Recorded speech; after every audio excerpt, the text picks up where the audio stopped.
তোমরা আমার বয়ফ্রেন্ডকে নিয়ে এত কমেন্ট করেছো, তাই গল্পটা শেয়ার করে দিলাম। হ্যালো এভরিওয়ান, আমি দীপিকা। তোমরা সবাই কেমন আছো? আশা করি সবাই খুব ভালো আছে। এই যে এখন এই জামাটা উঠে গেছে গো, নোকিয়ার ফোন। দাদুর কথা অনুযায়ী আমার ফোনটার দাম নাকি 10,000 টাকা। তো যাই হোক, দাদুকে নিয়ে একদম চলে এসেছি ভাইয়ের হোস্টেলে। ভাইকে দিয়ে দাদু আর আমি চা খেয়ে নিচ্ছি।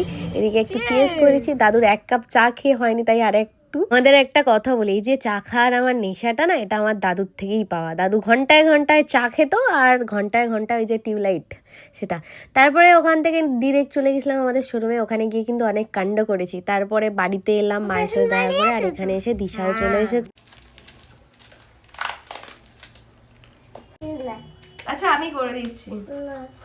দেখতেই পেলে স্কুল থেকে এসে কী সব করছে, ওটা ওর প্রতিদিনের কাজ। আর আমাদের ছিল একটা অন্নপ্রাশন বাড়ি, আমার একটা পুচকু ভাইয়ের, সেটার উদ্দেশ্যেই যাওয়া। তখন 3টে বেজে গেছিলো। এই ভাইকে আগে কোলে নিয়েছিলাম, দেন দিশা আমি সবাই খেতে বসে এসেছিলাম। কি কি খেলাম তোমাদের সাথে দেখালাম। তারপরে বাড়ি চলে এলাম 5টার সময় করে। তারপরে বেরিয়ে পড়লাম দিশার ক্লাসে যাওয়ার উদ্দেশ্যে। না, ক্লাস তো মিস করা যাবে না দিশার কথায়।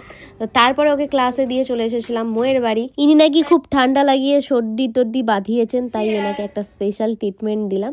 তারপরে ছুটি হয়ে গেল, আবার বাড়ি চলে এলাম। এই তো সবার সাথে দেখা করে একদম উপরে যাচ্ছি, পিউ ফোন করলো যে আমি আসছি।